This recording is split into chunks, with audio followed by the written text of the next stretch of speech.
An-dalana Hody. An-dalana Hody.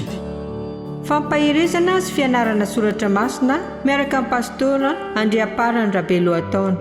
Arahanao isan-kerinandro eto amin'ny Opfay Radio.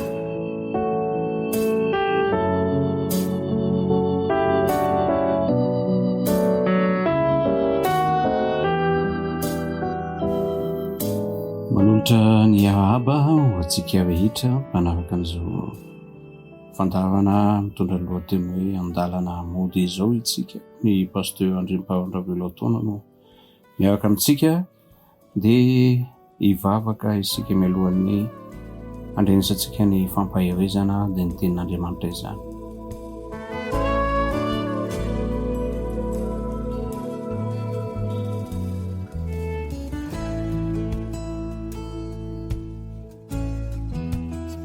Tompoandriamanitra eo misaotranao izay noho ny fitiavanao sy ny fahasoavanao izay hafanay nahazo fotoana indray andrenesana ny teninao mitenena fa mihaino izay avitahiontsy rehetra izay mandre izao fampianarana hitondra fampaherezana izao voninahitra anaranao Jesosy. Amen.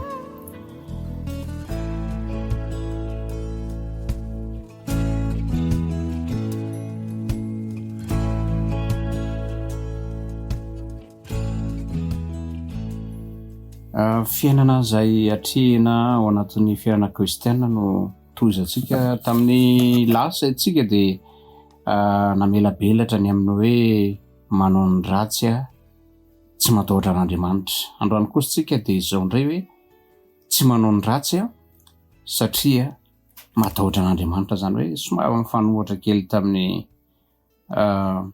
lasa zany.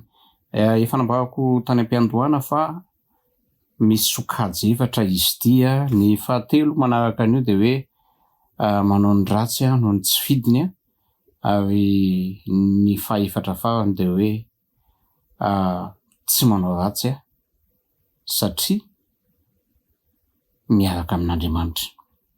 Dia ny an'io zany dia izao hoe tsy manao ny ratsy satria matahotra an'Andriamanitra.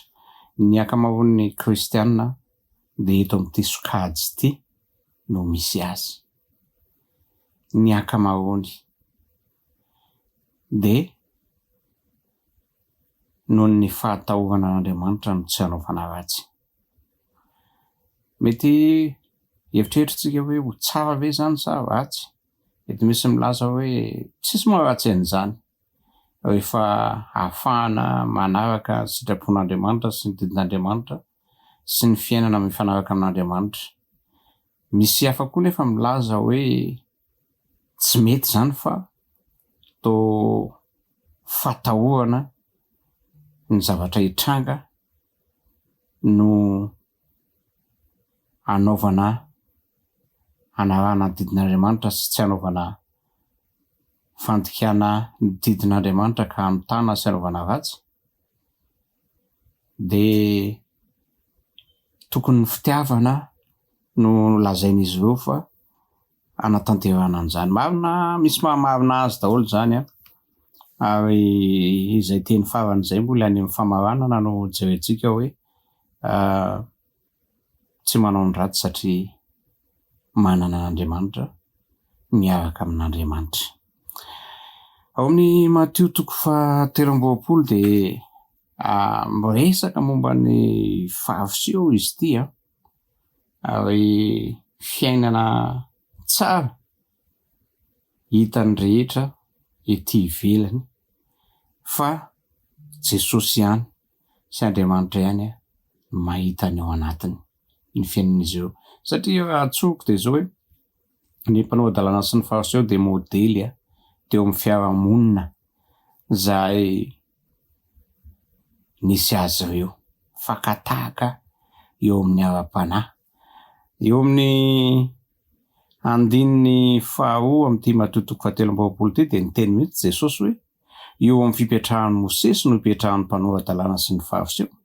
Zany hoe tena mitovy firindra Mosesy eo amin'ny fipetrahan'ny Mosesy, mitovy fijery raha izay no fahitana azy. 7 koa amin'izany zay rehetra lazainy dia ataovy-ka tandrimo fa aza mba manao araka ny asany satria tsy miteny ihany izy nefa tsy manao, satria miteny ihany izy nefa tsy manao. Izany hoe fantatr' Jesosy zany fa ireto karazan'olona reto de miteny ny zavatra mifamarinana fa tsy manao araka ny tokony ho izy.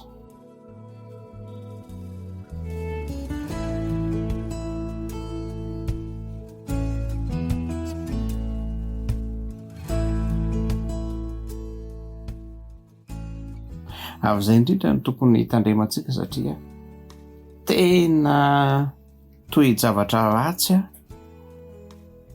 mety hisy eo anivon'ny fiarahamoniny kristianina, ny fiangonana kristianina ny toe-javatra tahaka an'izany eo amin'ny andiny faefatra sy ny 15 hoe eny mame entana sady mavesatra no sarotra entina izy ka manaingina izany eo amin'ny sorok'ny olona nefa ny tenany tsy mety manetsika izany na dia amin'ny ratsan-tanany anankiray aza. Ary ny asany rehetra dia ataony mba ho hitan'ny olona fa ataony lehibe ny filakiterany ary ataony vaventy ny somotra viaviny. Izany hoe le tsy fanaovana zavatra ratsy dia tena aseho amin'ny olona. Zay zany reto karazan'olona reto, zay le matahotra le valiny, le fitsarana. Satria raha vao manao ratsy eo dia ny olona no anometsiny voalohany, ny olona no anakiana voalohany, dia miezaka zany ny tena tsy manao ratsy no izay zavatra izay. Tsy fandresen-dahatra ny amin'Andriamanitra efa eo ihany, ary ny fanarahana an'Andriamanitra efa eo, fa vokatra fanarahana izay no misy fitsipika izay zavatra tokony arahana amin'ny fitiavana kanefa lasa tsy amin'ny fitiavana ilay izy fa no ny amin'ny fahatahorana ny manodidina, fahatahorana ny fijerin'ny olona. Ary betsaka ny fianakaviana izay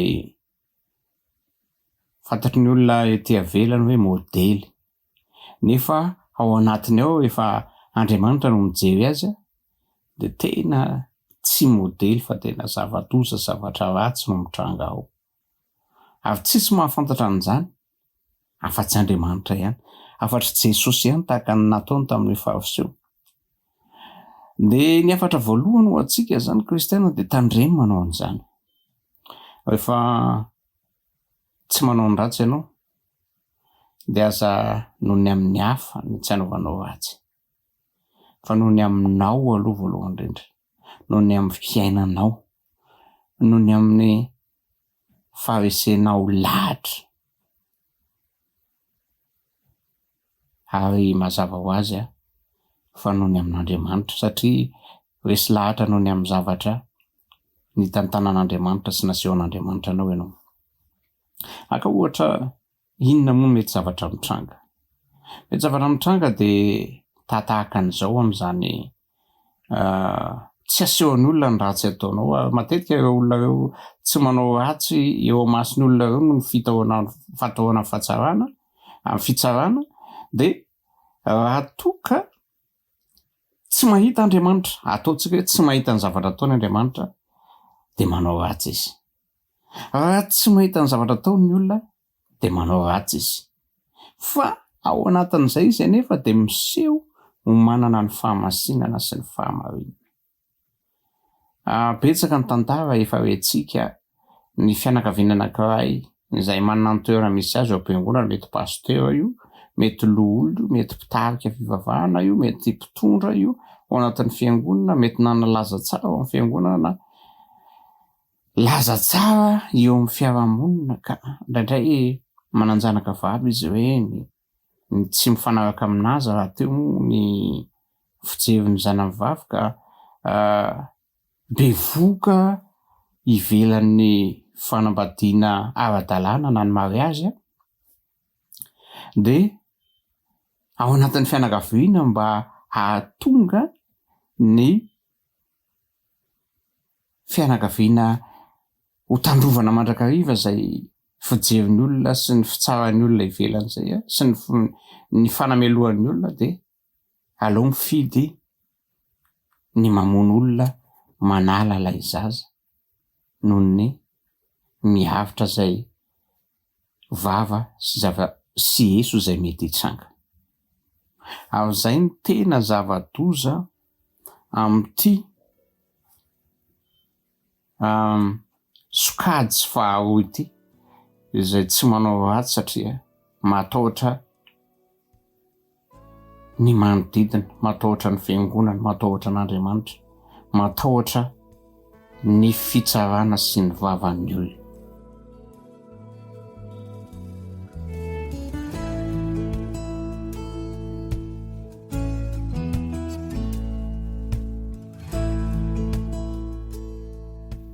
Dia izay no mahatonga an' Jesosy ny teny eo amin'io andininy faharoa sy ny fahatelo hoe ireo mpanao an-dalana sy ny fariseo ireo tokoa raha jerena ivelany dia tsara ny zavatra tenenindreo dia marina ary ataovy izany fa aza manao ny fanaony satria ny fanaony dia miezaka mandrakariva izy mampitondra mavesatra ireo manodidina azy ary tereny ianao anaraka an'izay fiainany ivelan'izay.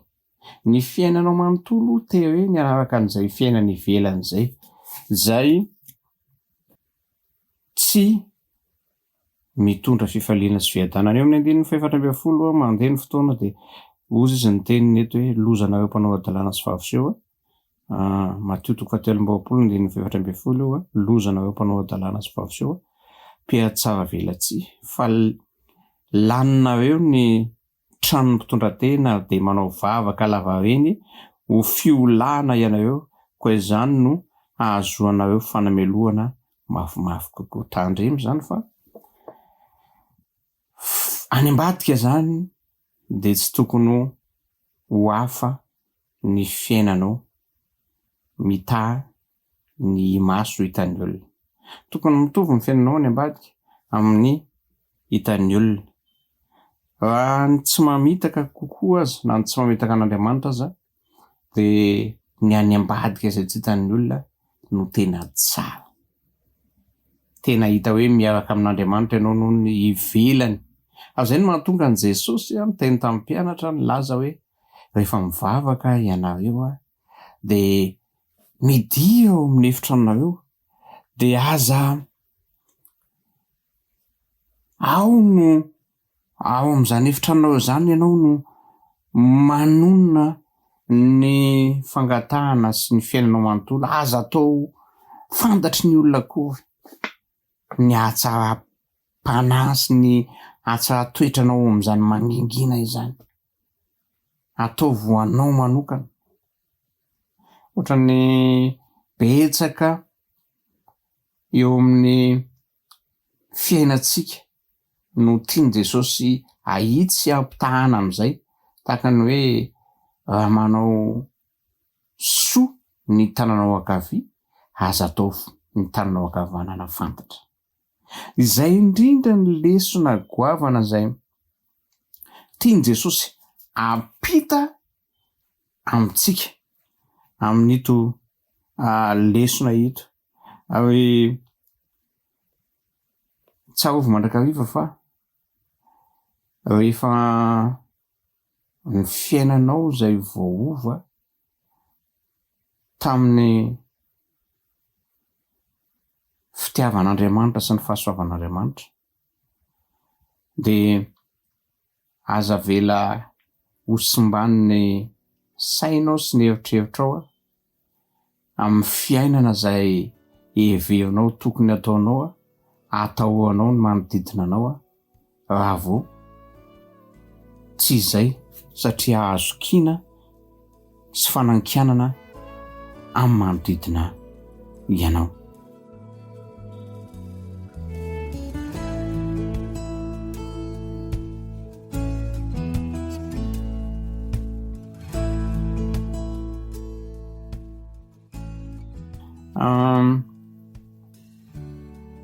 le fiainanao anaty iny no tena tian'Andriamanitra. Le fiainanao tsisy mahafantatra fa tena tsara iny no tian'Andriamanitra. Satria eo amin'ny andininy 420 dia teneniny tsara mihitsy amin'ny Timothée 4:13 teo hoe mpitarika jamba tatavanareo ny moka nefa telonareo ny rameva. Rameva moa dia farak'izay goavana be dia be no fanoharana nentin' Jesosy hanehoana fa lehibe ny rameva. Ohatra lahy teny milaza hoe moramora kokoa ho an'ny rameva no miditry ny vody fanjaitra no idiran'ny ireo ratsy fanahy, ireo mpanan-karena amin'ny fanjakan'ny lanitra. Ratsy fanahy, mpanan-karena eo amin'ny fanjakan'ny lanitra. Fa ny rameva izay lehibe aza dia moramora kokoa azy ny atafiditra. Dia eto dia mbola niraisin' Jesosy izany teny izany satria ny tiany hatongavana dia izao hoe reny zavatra reny dia kely, ny ivelany dia kely, fa ny ao anatiny no tena lehibe. Ny fiainantsika anatiny no tena goavana. Io tahaka ny olombelona io. Raha esorina ny hoditry ny olombelona dia mitovy daholo ny olona rehetra. Mitovy daholo ny olona rehetra. Fa vokatr'ilay hoditra ety ivelany dia lasa misy karazan'ny olona rehetra. Misy loko samy hafa ny olona rehetra izay efa ao anatin'ny zavaboarin'Andriamanitra mahatonga fahatsarana daholo izany rehetrarehetra izany. Dia izay indrindra no tian'Andriamanitra hampita ny amin'ny fiainana tsara izay tokony harantsika. Amin'ny andininy 720 mitovy daholo ny ambaran'i Jesosy eo amin'ireo andininy rehetrarehetra ao amin'ny Timothée 4:13 dia fa tsongatsongaitsika noho ny fotoana izay mihazakazaka be. Dia eo amin'ny andininy 720 dia hoe lozanareo mpanao an-dalana sy ny fariseo mihatsara velatsy fa manao ny fahasampaminany ianareo sady manisy haingony sy ravatom-pasan'ny olona marina. Ka hoy ianareo mba ny Rabelohataona lazanay izay dia tsy mba nikambana taminy andaty-tsadra ny mpaminany. Tena miseho maneho amin'ny rehetra mihitsy izy hoe raha izay aloha izany tamin'izany fotoana izany ka teo ny mpaminany tsy nivonoana izany ny mpaminany, tsy nanaovana vava izany ny mpaminany, tsy naharatsiana izany ny mpaminany, tsy nienjehana izany ny mpaminany, nakatoavinay tanteraka ny mpaminany, narahanay tanteraka izay nilazainy. Tsy izany anefa no zava-misy eo amin'ny andininy 1:30 dia nahitsy ny Jesosy mihitsy ka dia miampanga-teny ianareo fa zanak'izay namono ny mpaminany ary ianareo koa dia mameno ny famaran'ny ianareo koa dia mameno ny famaran'ny razanareo. Izany hoe voalohany indrindra izany aloha dia fantatra zareo fa misy zavatra diso nataon'ireo azany teo amin'ny mpaminany. Fa Jesosy koa anefa mahafantatra ny amin'ny fiainan'izy ireo any ambadika izay ny olona tsy mahafantatra fa mitovy ihany izy ireo ary mameno ny famaran'ny razany ihany. Izany hoe mitovy tahaka an'izy ireo ihany izy ireo. Dia lazain'i Jesosy mihitsy amin'ny andininy 7:30 hoe biby lava taranaka mena rana ataonareo ahoana ny fandositra ny fanamelohana ho amin'ny helo.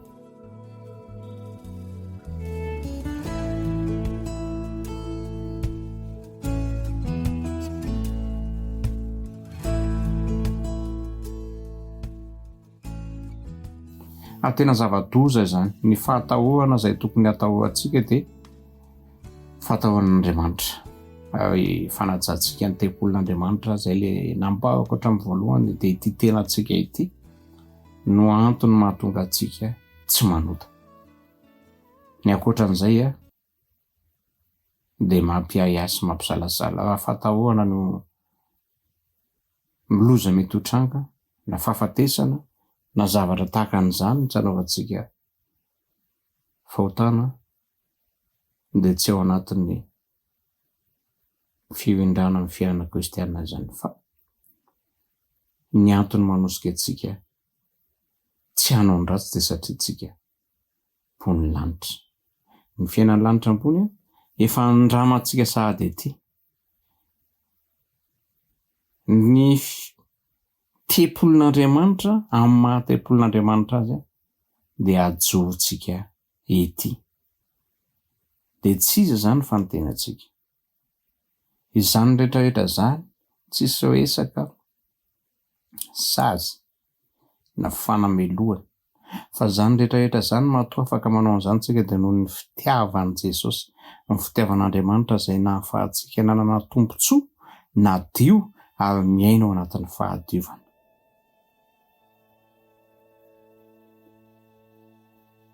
Mahafinaritra izany lesona izany ka miangavy antsika ny tenako mba hankatoa an'Andriamanitra amin'ny fitiavana.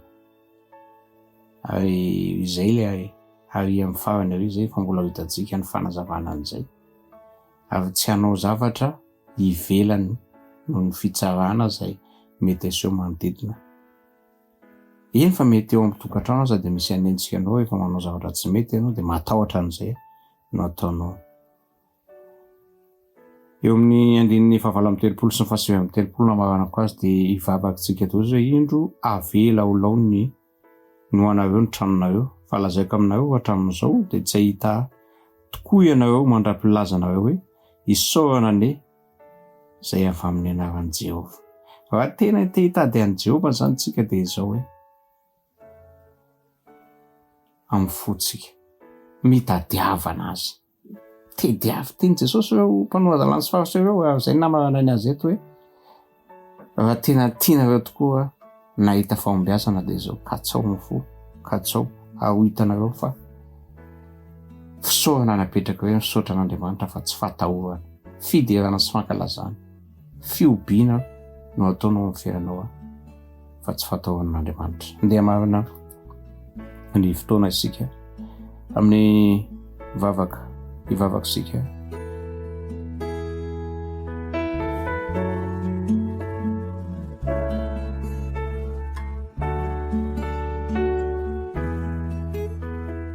Misaotra anao izay Tompo Andriamanitra eo noho ny fitiavanao ka tamin'ny alalan'i Jesosy nampahafantaranao ny tsy mety izay toka manao zavatra tsara nefa noho ny tahotra fa tsy noho ny fitiavana, noho ny tahotra ny vavan'olona, noho ny tahotra ny fijery izay manodidina. Ary indraindray rehefa any ambadika izay dia manao zavatra ratsy, rehefa any amin'ny takony ka ianao ihany Jesosy no mahita an'izany. Ianao ihany Andriamanitra no mahafantatra an'izany. Fona anay tratra an'izany izay fa amboary ny fiainanay manomboka izao mba hidera sy hankalaza anao, hanome voninahitra anao ny fiainanay ao tempoly izay voafidinao sy novodianao tokoa ny tenanay tsirairay. Tononona sy angatana amin'aranao izany Jesosy. Amen. Eo metraka amin'ny mandra-piona sy mandra-pahisaka amintsika rehetra indray veloma tokoa.